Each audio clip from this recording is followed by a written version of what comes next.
اور یہ کلچر کے بارے میں نہیں بتا سکتے کہ یہ کلچر صحیح ہے کہ غلط ہے, یہ بتا ہی نہیں سکتے.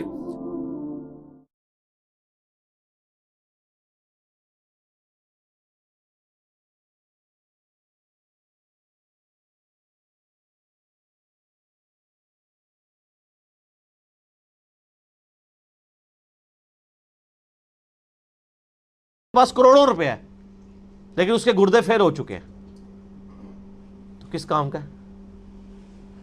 ایک بندے کے پاس اربوں روپے ہے لیکن اسے معدے کا السر ہے, وہ چاٹ نہیں کھا سکتا, وہ گول گپے نہیں کھا سکتا, وہ بریانی نہیں کھا سکتا, چاہے اس کے جتنے مرضی ہوٹل ہو. تو دنیاوی مال و دولت کا آ جانا صرف یہ رزق میں سے, میں نے کہا یہ بالکل چھوٹا سا جز ہے, اس کو انسان یوٹیلائز کرے یہ بہت بڑی بات ہے. دنیاوی صحت جو اللہ نے انسان کو زندگی میں دی ہے, لوگ کہتے ہیں اللہ نے مجھے کیا دیا ہے. جو شخص یہ بات کرے نا اسے کو جی 1 کروڑ پہ لے دو, اپنی ایک آنکھ نکال کے مجھے دے دو, کوئی دے گا؟ اپنا ایک بازو توڑ کے دے دو. تو آپ ذرا 1-1 کروڑ ساروں کے اوپر لگانا شروع کریں, اربوں کے تو آپ خود ہیں. اور یہ تو میں صرف سمجھانے کے لیے کہہ رہا ہوں, یہ تو آپ گن بھی نہیں سکتے. قرآن پاک میں اللہ تعالیٰ نے فرمایا نا کہ اللہ کی نعمتیں اتنی زیادہ ہیں کہ تم انہیں شمار کرنا چاہو تو شمار بھی نہیں کر سکو گے. تو وہاں سے اللہ تمہیں رزق دے گا, تمہیں گمان بھی نہیں ہوگا. اب رزق کے لیے ضروری نہیں ہے کہ آپ کے پاس مال و دولت اور آپ کے ایسٹس بڑھ جائیں, یہ بھی اللہ تعالیٰ کا بہت بڑا رزق ہے کہ آپ کے پاس جو تھوڑے بہت ایسٹس ہیں وہ سلامت ہیں. کسی ایک میڈیکل کیس کسی گھر کے اندر 1 کروڑ پڑتی بندے کو بھی لا کے زیرو پہ کھڑا کر سکتا ہے. آپ کی زندگی میں کئی ایسے کیسز ہوئے ہوں گے جدادیں تک بک جاتی ہیں. وہ مجھے واصف علی واصف صاحب کی بات یاد آ گئی. وہ کہتے ہیں میں وہ مسجد میں بیٹھا ہوا تھا تو ایک بندے کو میں نے دیکھا کہ وہ دعا مانگ رہا ہے کہ یا اللہ 25 سال پہلے جو میں نے دعا تجھ سے کی تھی وہ واپس لے لے, بس یہ دعا کر رہا ہے. کہتے ہیں وہ فارغ ہوا تو میں نے اسے پوچھا کیا ہوا؟ اس نے کہا جی 25 سال پہلے میں نے اللہ سے رو رو کے ایک بیٹا مانگا تھا, میری بیٹیاں ہی تھی صرف, اور وہ بیٹا میرے گاٹے فٹ ہو گیا, یعنی وہ نشے میں مبتلا ہو گیا, سارا گھر کا مال اس نے بیچ دیا, مجھے کنگال کر دیا. تو میں اللہ سے کہہ رہا ہوں یا اللہ یہ اولاد واپس ہی لے لے. تو یہ بھی تو ہو سکتا ہے نا. سورہ توبہ میں آتا ہے, اللہ تعالیٰ آتا ہے اپنے جو فاسق و فاجر لوگوں کے بارے میں کہ اللہ تعالیٰ چاہتا ہے کہ ان کی اولاد کو ہی ان کے لیے عذاب بنا دے. اولاد بھی عذاب بن سکتی ہے, اس لیے میں دعا کیا سکھائی گئی ہے, ربنا حب لنا من ازواجنا وذریاتنا قرۃ اعین وجعلنا للمتقین اماما. اے اللہ ہماری بیویوں اور ہماری اولاد میں آنکھوں کی ٹھنڈک بنا اور ہمیں پرہیزگاروں کا امام بنا, ہماری آنے والی نسلیں پرہیزگار ہوں, ورنہ یہ تو مصیبت بھی گلے پڑ سکتی ہے. تو ایک میڈیکل کیس آپ کو کہاں سے کہاں لے کے جا سکتا ہے, ایک بچے کا نافرمان ہونا آپ کو کہاں سے کہاں لے کے جا سکتا ہے. اور اس سے بڑی ناکامی تو آخرت کی ناکامی ہے. ایسا بچہ بھی ہو سکتا ہے کہ جو آپ کی دنیا تو برباد نہ کرے لیکن آخرت برباد کر دے, اس کی وجہ سے آپ گناہوں میں مبتلا ہو جائے. تو یہ بھی رزق کی ایک فارم ہے. رزق صرف یہ نہیں ہے کہ آپ کے لیے مال پانی کھل جائے, بلکہ مال سبسسٹنس لیول پہ بھی موجود ہے, لیکن آپ کو کوئی ایسی تکلیف نہیں آ رہی کہ جس کی وجہ سے آپ کا مال نہیں نکل رہا. ورنہ ایک بندہ 10 لاکھ روپے مہینے کا کماتا ہے اور 9 لاکھ روپے اس کا نکل جاتا ہے, تو کیا فرق پڑا اس کو؟ اس نے کون سا ایسٹ بنا لی ہے؟ اور جو اذیت گزار رہا ہے ولادہ سے, اس کو تو کوئی سوچ بھی نہیں سکتا, جو ذہنی ٹینشن ہے. صحیح بخاری مسلم میں حدیث ہے, نبی علیہ السلام فرمایا ہمیشہ اپنے سے نچلے لوگوں کو دیکھو تو تمہیں یوں اللہ تعالیٰ کی نعمتوں پر صبر نصیب ہوگا اور قناعت نصیب ہو جائے گی, اوپر نہ دیکھو. اور پھر بخاری مسلم میں یہ حدیث ہے کہ ابن آدم کے پاس اگر سونے کی 2 وادیاں ہوں تو وہ خواہش کرے گا تیسری وادی بھی مجھے مل جائے, اس کا پیٹ صرف قبر کی مٹی بھرے گی. والعیاذ باللہ تعالی. بخاری مسلم دونوں میں حدیث ہے کہ انسان کہتا ہے میرا مال میرا مال میرا مال. نبی علیہ السلام فرمایا تیرا مال تو وہ ہے جو تو نے کھا پی لیا یا پہن کر بوسیدہ کر دیا یا اللہ کی راہ میں خرچ کر کے آخرت کے لیے محفوظ کر لیا. باقی جتنا مال ہے وہ تو تیرے ورثہ کا مال ہے, تو کہتا ہے میرا مال ہے. پھر بخاری مسلم دونوں میں حدیث ہے کہ نبی علیہ السلام نے فرمایا کہ انسان کے 3 دوست ہیں, ایک دوست ہی اس کی قبر تک ساتھ جاتا ہے, وہ اس کے اعمال ہیں. باقی جو 2 دوست ہیں وہ باہر ہی رہ جاتے ہیں, اس کے رشتہ دار اور مال. اب مال ساتھ جاتے ہیں. مال بھی آپ ساتھ لے کے جا سکتے ہیں، لیکن وہ مال جو آپ نے پہلے اپنی زندگی میں اپنی مرضی سے اللہ کی راہ میں خرچ کر دیا ہے، وہ اللہ کے ڈیوائن بینک میں جمع ہے. وہ قرآن پاک میں سورۃ البقرہ میں آیا 700 گنا تک کہ اللہ تعالیٰ کر کے لوٹائے گا، بلکہ یہاں تک فرمایا کہ یہ اللہ تعالیٰ کو تم قرض دے رہے ہو اور اللہ تعالیٰ اس قرض کو لوٹائے گا. دیکھیں کتنا قدردان ہے کہ دیتا اللہ ہے، اور جب اسی کے دیے ہوئے میں سے آپ اسی کی راہ میں خرچ کرتے ہیں تو وہ کہتا ہے کہ یہ تم نے مجھے قرض دیا ہے. اللہ کہتا ہے میں تمہارا مقروض ہوں، تمہیں لوٹاؤں گا. یہ ہے اللہ تعالیٰ کی قدردانی.